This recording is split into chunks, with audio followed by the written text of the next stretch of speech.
Hello दोस्तों, नमस्कार। स्वागत है आप सभी का एजुकेशन मंत्रा में। दोस्तों, इस वीडियो में शाम की जो भी अपडेट बन के निकल के आ रही हैं उन पर हम चर्चा करेंगे। और यहाँ पर दोस्तों देखा जाए तो यूपी के सीएम पद पर मुहर जो है वो लग चुकी है और संशय खत्म हो चुका है। अब और कोई नहीं, योगी आदित्यनाथ ही यूपी के नए और दोबारा सीएम बनने वाले हैं और इसकी अनाउंसमेंट हो चुकी है। कल देखा जाए दोस्तों तो लखनऊ के इकोना स्टेडियम में उत्तर प्रदेश के कार्यवाहक मुख्यमंत्री माननीय योगी आदित्यनाथ जी को भाजपा विधायक दल का नेता पुनः जो चुन लिया गया है और इसके लिए स्पेशली योगी आदित्यनाथ जी के फेसबुक पेज से भी जानकारी मिल चुकी है। और ये कल शपथ ग्रहण समारोह में शपथ लेंगे और ये जो मौका रहेगा ऐतिहासिक रहने वाला है और इसकी लाइव टेलीकास्टिंग हर जगह होगी।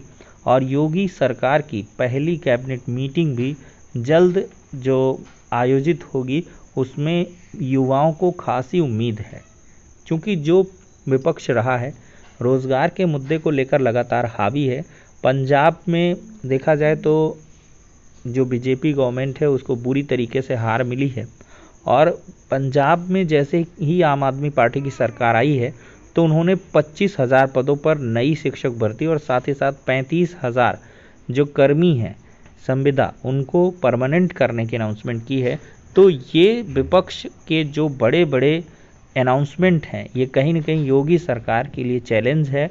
और आगामी 2024 के चुनाव में लोकसभा में भाजपा को फिर से अगर प्रचंड बहुमत से विजय हासिल करनी है तो इन सभी मुद्दों पर इनको विजय प्राप्त करनी होगी। तो ऐसे में माना जा रहा है कि पहली कैबिनेट मीटिंग में रोज़गार और बेरोज़गारी को लेकर बहुत सारे जो बड़े डिसीजन हैं वो लिए जा सकते हैं। अब उम्मीद रहेगी कि पहली ही जो कैबिनेट मीटिंग है उसमें प्राथमिक शिक्षक भर्ती का विज्ञापन जारी किया जाए। इसके लिए लगातार जो इन्फॉर्मेशन है समाचार पत्रों के माध्यम से उपलब्ध करवाई जा रही है और विभागीय अधिकारियों ने भी इस पर ये सहमति जताई है कि शिक्षा विभाग प्राथमिक विद्यालयों में जल्द रिक्त पदों पर भर्तियों की प्लानिंग कर रहा है। और जैसे ही सरकार का गठन हो जाएगा और पहली कैबिनेट मीटिंग होगी तो उसमें प्राथमिक शिक्षक भर्ती के बारे में एक बड़ी अनाउंसमेंट देखने के लिए मिल सकती है। बिहार में भी देख सकते हैं लगभग 40,000 पदों पर प्राथमिक शिक्षा विभाग में भर्ती देखने के लिए मिल रही है। राजस्थान में भी यही हाल है, 40-50 हज़ार पदों पर भर्तियां निकलेंगी। तो मतलब हर एक प्रदेश से यहाँ पर भर्तियां निकल रही हैं, तो आखिरकार उत्तर प्रदेश में ही क्यों यहाँ पर जो ब्रेक है वो लगा हुआ है। तो फिलहाल के लिए पहली कैबिनेट मीटिंग का इंतज़ार रहेगा, लेकिन योगी आदित्यनाथ जी को बहुत बहुत बधाइयाँ। और ये फिर से युवाओं के लिए लगभग 5 साल में 4.5 लाख जो इन्होंने रोज़गार दिया तो उस पर ये आगे बढ़ें। और जैसा कि तमाम इंटरव्यू के माध्यम से इन्होंने कहा है कि हम रोज़गार की प्रक्रियाओं को तो आगे बढ़ा ही रहे हैं और अगले 5 सालों में 4.5 लाख 5 लाख भर्तियां फिर से देंगे।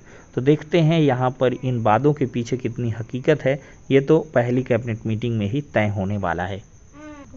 अब दोस्तों यहाँ पर हम बात करेंगे 6800 आरक्षण सूची के बारे में। दोस्तों, आरक्षण के जो चयनित सूची के छात्र हैं वो लगातार अपना प्रयास कर रहे हैं और आज की डेट में देखा जाए तो छात्रों ने बहुत जगहों पर जो मुलाकात की है और साथ ही साथ यहाँ पर जो जानकारी है वो काफ़ी राहत भरी निकल के आ रही है, आपको दिखाते हैं। तो यहाँ पर दोस्तों नरेंद्र कश्यप जी से बीजेपी उत्तर प्रदेश कार्यालय प्रभारी स्वतंत्र देव सिंह जी, लोकेश प्रजापति, सुनील बंसल, आशीष पटेल इत्यादि से इन्होंने मुलाकात की है। तो कश्यप जी के माध्यम से ये जानकारी निकल के आई है कि 14 अप्रैल को जो प्रक्रिया है वो आपको संभवतः इस दरमियान शुरू हो जाएगी और आपको नियुक्तियां भी मिल जाएंगी। इसके क्रम में देख सकते हैं अभ्यर्थियों ने पुष्पगुच्छ वगैरह प्रदान किए हैं और स्वागत भी किया है। तो यहाँ से जो पॉजिटिव इन्फॉर्मेशन है वो निकल के आ रही है कश्यप जी के माध्यम से कि जो आपका कार्य है आरक्षण सूची पर वो 14 अप्रैल के इर्द गिर्द शुरू हो जाएगा और अप्रैल माह में ही जो नियुक्ति पत्र हैं वो दे दिए जाएंगे। अब देखते हैं क्या कुछ होता है, लेकिन यहाँ पर न्यायालय में भी मामला गतिमान है और सरकार के जो इतने सारे मामले हैं इन पर अभ्यर्थियों ने ध्यान आकृष्ट कराया है कि सरकार की कोई यहाँ पर ऐसी मजबूरी नहीं है, स्टेटस को या न्यायालय से कोई रोक टोक नहीं है और इस तरह मुकदमे तो कई चलते रहते हैं और शिक्षा विभाग स्पेशली बेसिक शिक्षा विभाग की बात करें तो लगभग हर एक की जो नियुक्तियां हैं वो subject to the final order ही हैं। तो क्यों ना 6800 आरक्षित वर्ग के अभ्यर्थियों को भी यहाँ पर नियुक्ति पत्र उपलब्ध करवाया जाए। तो इस क्रम में जो आश्वासन है वो देखने के लिए मिला है कि अप्रैल माह में जो नियुक्तियाँ हैं वो करवा दी जाएंगी। अब दोस्तों देखा जाए तो एक विभाग है सेना भर्ती और इसमें लाखों पद रिक्त हैं, लेकिन भर्तियों में ब्रेक लगा हुआ है और इसको लेकर युवा काफ़ी परेशान है। आपको दिखाते हैं। देखा जाए दोस्तों तो यहाँ पर 80,572 जवानों की भर्ती वर्ष 19-20 में, उसके बाद से कोरोना के कारण भर्ती बंद है।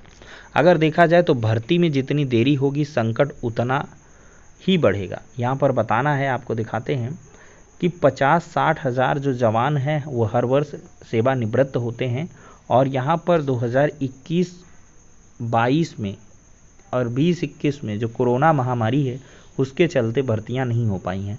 हर साल 50 से 60 हज़ार जो जवान हैं वो सेवानिवृत्त होते हैं और करीब इतनी ही नई भर्तियां होती हैं और इसके लिए साल में 90 से 100 जो भर्ती रैलियां हैं वो आयोजित हुआ करती हैं, जो देश के अलग अलग हिस्सों को कवर करते हुए की जाती हैं।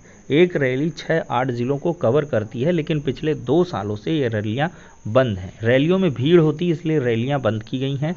रक्षा मंत्रालय की तरफ से अगर देखा जाए तो आधिकारिक रूप से जवानों के 81,000 पद 1 जनवरी 2022 तक रिक्त होने की बात कही गई है।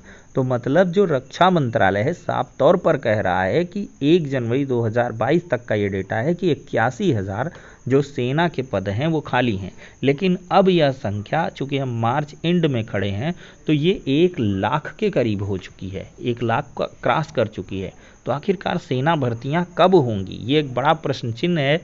वीडियो वायरल होता है और एक प्रदीप जी का जो वीडियो है वो लंबी दौड़ लगा रहे हैं 12 बजे रात को, तो वो काफ़ी मतलब चैलेंजिंग वीडियो है और एक नौजवान की दिशा और दशा को दिखाता है कि किस प्रकार से नौजवान इतना संघर्ष कर रहा है और उनके लिए जो सुविधाएं हैं वो उपलब्ध नहीं करवाई जा रही हैं और साथ ही साथ जो भर्तियां हैं वो अटकी पड़ी हैं।